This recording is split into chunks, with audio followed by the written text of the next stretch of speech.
yang merasa resah karena tidak ada respon yang sesuai dari pemerintah dan aparat. DPR RI akan memangkas tunjangan dan fasilitas anggota DPR.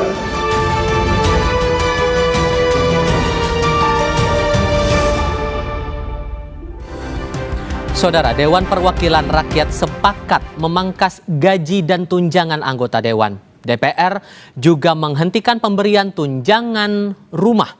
Keputusan disampaikan Wakil Ketua DPR RI fraksi Partai Gerindra Sufmi Dasko Ahmad dalam konferensi pers Jumat malam. Sejumlah tunjangan yang dipangkas mencakup tunjangan listrik hingga transportasi. Sebelumnya desakan evaluasi dan transparansi anggaran DPR menjadi beberapa poin dalam tuntutan rakyat 17+8. Baik, Assalamualaikum warahmatullahi wabarakatuh. Menyepakati menghentikan pemberian tunjangan perumahan anggota DPR RI terhitung sejak tanggal 31 Agustus 2025. DPR RI akan memangkas tunjangan dan fasilitas anggota DPR setelah evaluasi meliputi biaya langganan, A daya listrik, dan B jasa telepon, kemudian biaya komunikasi intensif dan biaya tunjangan transportasi. 4. Anggota DPR RI yang telah dinonaktifkan oleh partai politiknya tidak dibayarkan hak keuangannya. Mari kita bandingkan. Sebelum evaluasi anggaran ini mencuat, anggota DPR RI dapat membawa pulang lebih dari 200 juta rupiah. Dan kini gaji dan tunjangan dipangkas sekitar 65,59 juta rupiah. Rincian gaji dan tunjangan anggota DPR RI yang telah dipangkas meliputi gaji pokok 4,2 juta rupiah, kemudian tunjangan jabatan 12,8 juta rupiah, dan tunjangan konstitusional totalnya 57,4 juta rupiah. Sehingga total bruto 74,2 juta rupiah. Tapi jumlah itu akan dikurangi pajak penghasilan 15% yang ditanggung negara. Sehingga gaji bersih yang diterima anggota Dewan saat ini sekitar 65,5 juta rupiah. Waktunya kita bahas pemangkasan gaji dan tunjangan anggota DPR RI pasca tuntutan rakyat ini bersama dengan para narasumber. Sudah bergabung lewat sambungan dalam jaringan anggota DPR RI periode 2014-2024 dari Partai Demokrat Syarif Hasan, dan bergabung pula bersama kami pelaksana tugas koordinator Indonesia Corruption Watch atau ICW, Alma Syafrina. Selamat malam semuanya dengan Tifal di sini. Apa kabar? Ya, selamat malam Mas Tifal. Sehat-sehat. Terima kasih sudah bergabung dalam diskusi kami kali ini. Kabar? Semoga sehat-sehat semuanya ya. Begini Pak Syarif, kalau melihat angkanya 65,5 dan dikorelasikan dengan tuntutan rakyat, menurut Anda ini masih hal yang pemangkasannya masuk akal, sudah memenuhi keinginan rakyat, atau merasa sebetulnya masih bisa dipangkas nih? Iya, pertama-tama saya memberikan apresiasi terhadap teman-teman dari DPR yang merespons aspirasi rakyat untuk melakukan efisiensi anggaran. Dan mengingat kondisi yang sudah latar belakang kondisi yang sudah kita ketahui bersama sesuai dengan tuntutan adik-adik mahasiswa dan organisasi masyarakat lainnya.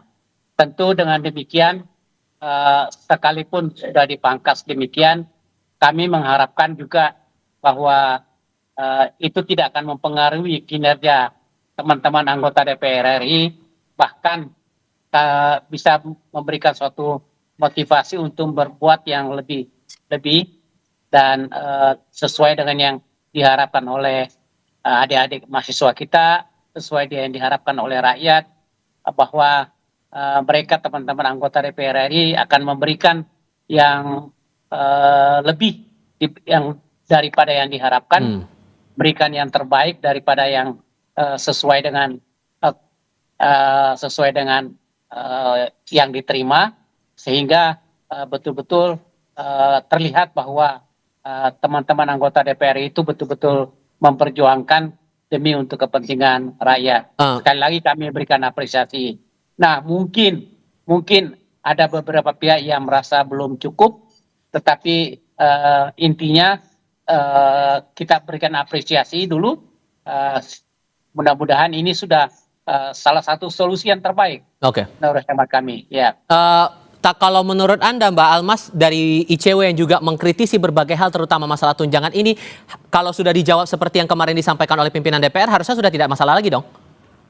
Ya, ya, Mas Tifal. Pertama kami tentu sama ya seperti Pak Syarif, kami mengapresiasi terlebih terkait dengan kritik dan tuntutan untuk mengevaluasi dan memangkas tunjangan anggota DPR ini juga sudah ICW sampaikan sejak setahun lalu ya, ketika awal mula ramai terkait dengan tunjangan perubahan anggota DPR yang angkanya cukup fantastis. Tapi yang perlu diingat di sini adalah kritik publik terkait dengan tunjangan anggota DPR ini bisa dibilang ya ini adalah puncak gunung esnya atau titik didihnya.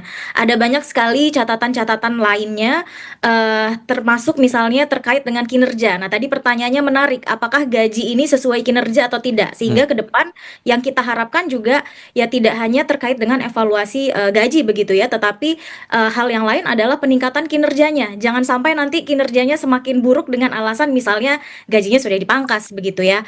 Hal yang lain yang saya rasa ini juga menjadi tuntutan yang besar sekali dari publik adalah terkait dengan transparansi pengelolaan anggaran DPR yang lainnya.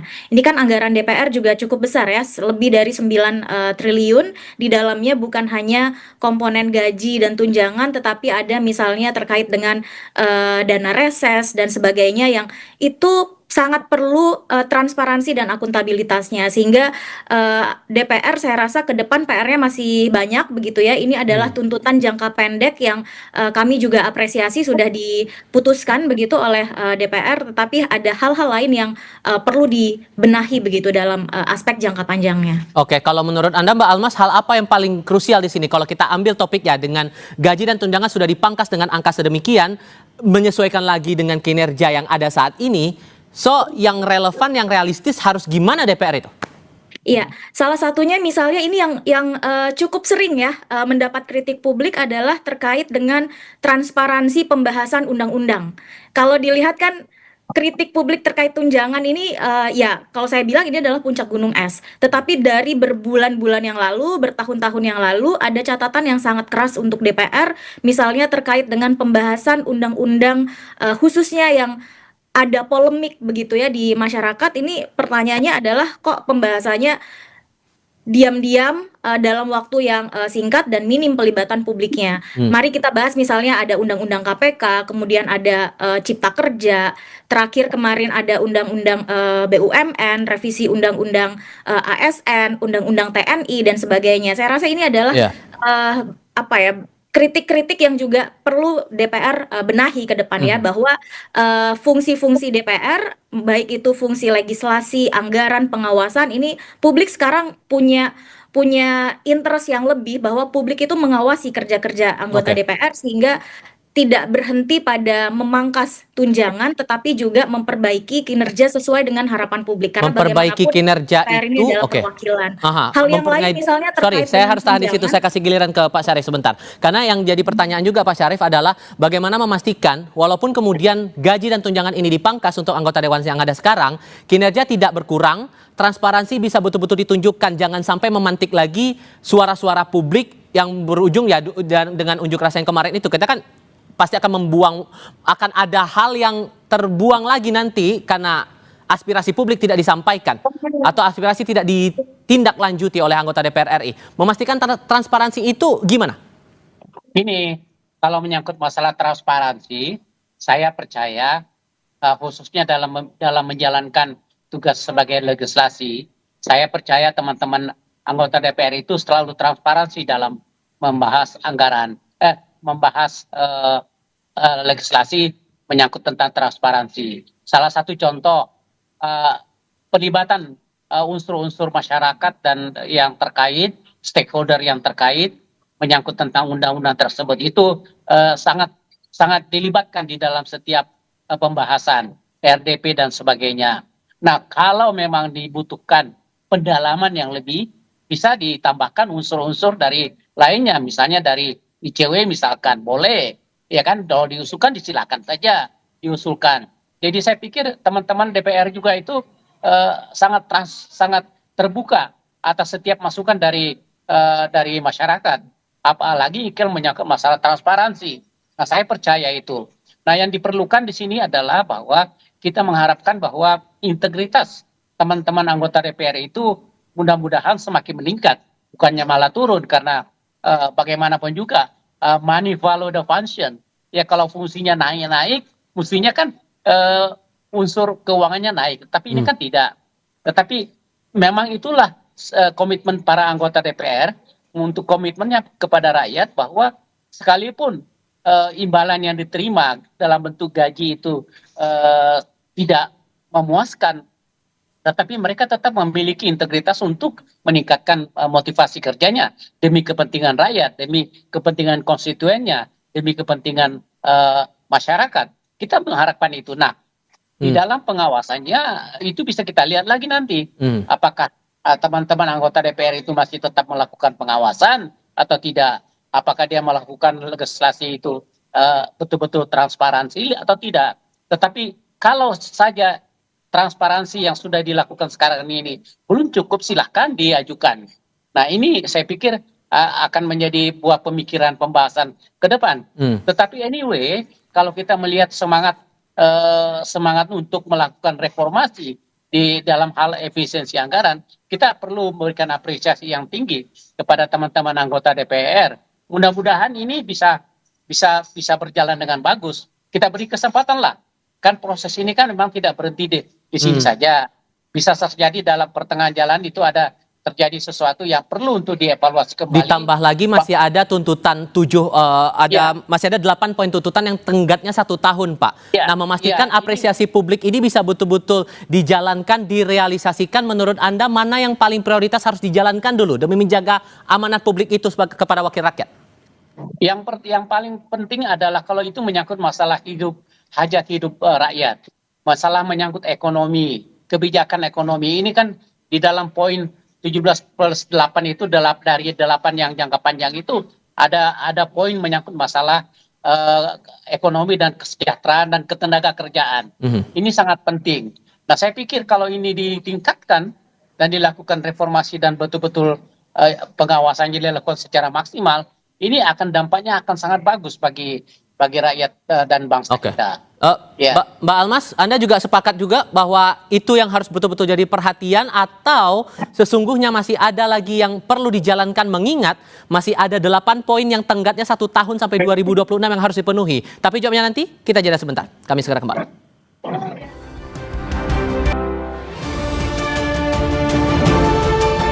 17+8 tuntutan rakyat hadir dari kami warga biasa yang merasa resah karena tidak ada respon yang sesuai dari pemerintah dan aparat. DPR RI akan memangkas tunjangan dan fasilitas anggota DPR.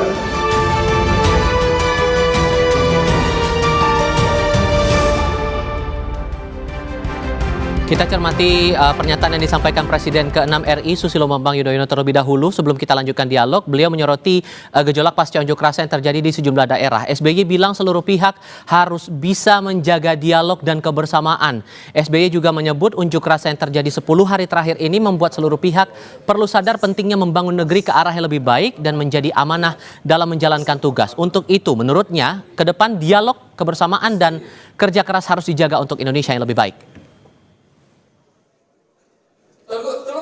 Yang terjadi di negeri kita, menurut saya, menyadarkan kita semua bahwa kita harus menjaga dialog dan kebersamaan kita.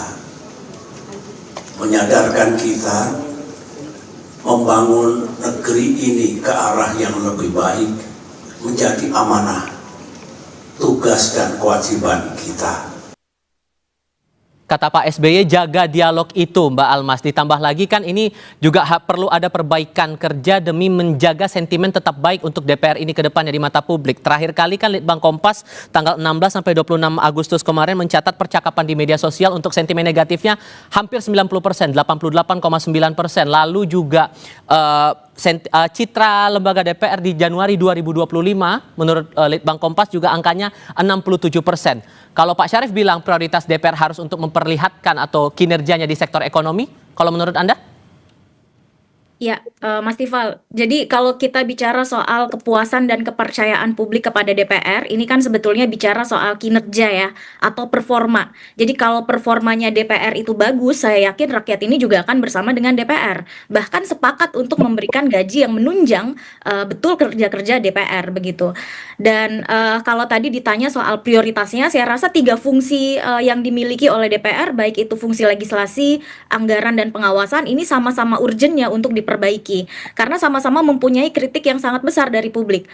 Misalnya terkait dengan fungsi anggaran. Kalau kita flashback ke hal-hal yang membuat masyarakat akhirnya turun ke jalan menyampaikan kemarahan, ini kan salah satunya terkait dengan ketidakadilan anggaran ya. Ya. Masyarakat melihat anggaran kita, APBN kita itu dikelola dengan tidak adil, di mana ada fasilitas fantastis untuk pejabat, tapi di sisi lain ada kebijakan efisiensi yang bahkan masuk ke sektor pelayanan publik dasar begitu. Oke. Nah, ketika kita bicara soal ketidakadilan anggaran, di sini kan ada peran DPR yang besar ya, karena DPR bersama dengan pemerintah melakukan pembahasan terkait dengan anggaran itu. Nah, di sini konteksnya saya rasa kalau memang ke depan benar-benar mau memperbaiki relasi dengan publik, karena kita sepakat bahwa DPR ini kan dapat mandat begitu ya dari publik atau mewakili rakyat begitu, ya kinerja di seluruh aspek itu harus menjadi perhatian. Oke. Salah satu yang memang sedang menjadi concern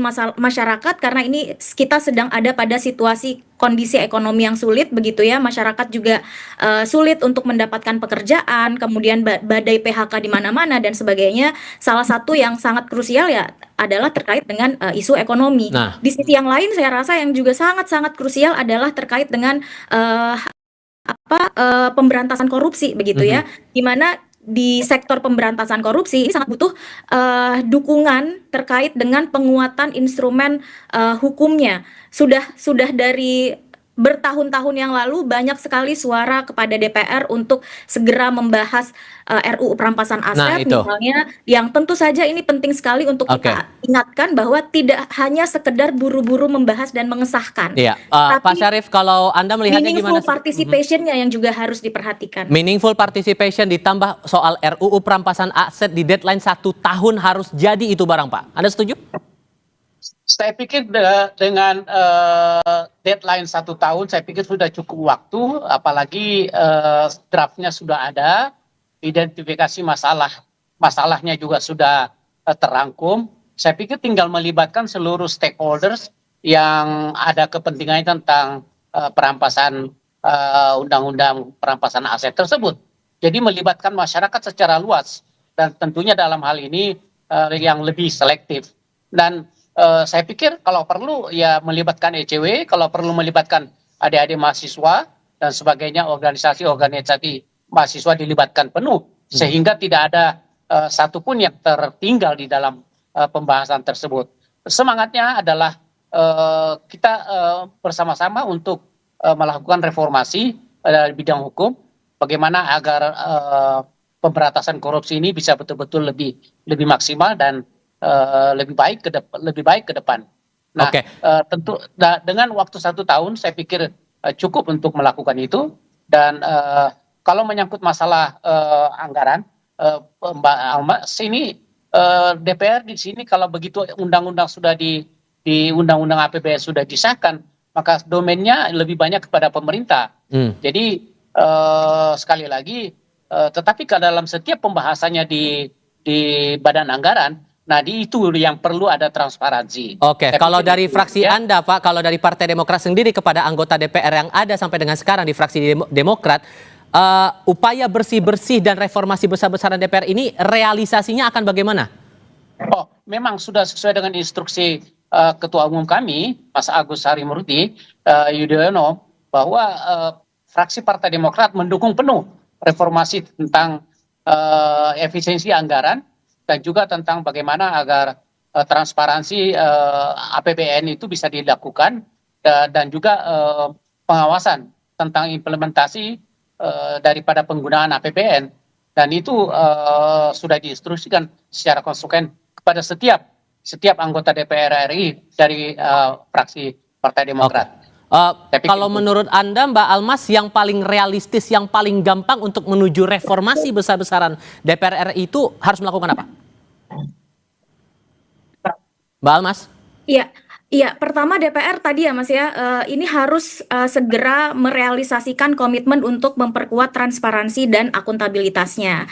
Ini sebetulnya langkah-langkah kecil yang sudah dilakukan oleh DPR, diputuskan DPR baru-baru ini kan dibayar mahal ya, ada demonstrasi di mana-mana, dan bahkan hari ini masih banyak mahasiswa dan aktivis yang ditangkap begitu oleh pihak kepolisian, dan dari situ kita perlu melihat bahwa ya ini sebetulnya upaya untuk mendorong DPR melakukan perubahan, termasuk misalnya dari pihak eksekutif dan sebagainya. Ini bukan sesuatu yang mudah begitu ya. Ribuan orang turun ke jalan dan sebagainya. Jadi harapan kami memang ya jangan berhenti di pangkas tunjangan atau komitmen untuk moratorium perjalanan luar negeri dan sebagainya. Tetapi itu tadi ada langkah-langkah real untuk betul-betul menjawab, memperbaiki akar persoalan yang selama ini membuat rakyat itu melihat bahwa kinerja anggota DPR, performa anggota DPR itu tidak baik begitu ya. Salah satu yang saya rasa penting sekali untuk segera dibenahi, karena DPR sekarang punya website dan berbagai kanal informasi, ya yang paling mudah adalah transparansi dan akuntabilitas kerjanya begitu. Prioritisasi pembahasan anggaran begitu ya, pembahasan undang-undang seperti misalnya yang berkaitan langsung dengan kepentingan publik yang sudah dibahas atau dituntut sejak lama oleh publik, ini harus segera dibahas dengan tadi ya, catatannya adalah membuka pintu atau ruang pelibatan publik yang bukan manipulation participation, tapi meaningful participation gitu ya, atau partisipasi yang bermakna dari publik. Kemudian hal yang lain saya rasa itu tadi ya, terkait dengan fungsi DPR yang lain, terkait dengan pengawasan, misalnya ketidakadilan anggaran. Ya di sini kan kalau Pak Syarif tadi bilang di pembahasan anggaran ini eksekutif heavy gitu ya. Sebetulnya kan DPR punya peran yang juga signifikan di situ, termasuk untuk fungsi yang lain, fungsi pengawasan. Diawasi dong, dikritisi ketika pemerintah mengajukan anggaran atau menyampaikan laporan dan sebagainya. DPR harus hadir mewakili rakyat untuk mengkritisi pemerintah begitu, bukan sekedar misalnya memberikan legitimasi. Apalagi Mas Tifal yang juga menjadi kritik atau pertanyaan publik, kenapa soal kinerja dan performa ini selalu disuarakan begitu ya. Ini kan bukan hanya terkait dengan gaji dan tunjangan yang tinggi, tapi hal yang lain ya, jumlah anggota DPR kita kan terus bertambah. Ada juga misalnya uang pensiun dan sebagainya yang rasanya di sini penting sekali untuk DPR terus berbenah memperbaiki kinerjanya. Ditambah lagi masih ada tenggat untuk 8 poin itu harus dipenuhi dalam waktu 1 tahun, sehingga jangan nunggu demonstrasi dulu baru kemudian itu diwujudkan, tapi tunjukkan dalam tindakan nyata sebagai wakil rakyat di DPR RI. Terima kasih banyak Mbak Almas, Pak Syarif sudah berbagi pandangan dan diskusi bersama kami kali ini. Selamat malam semuanya.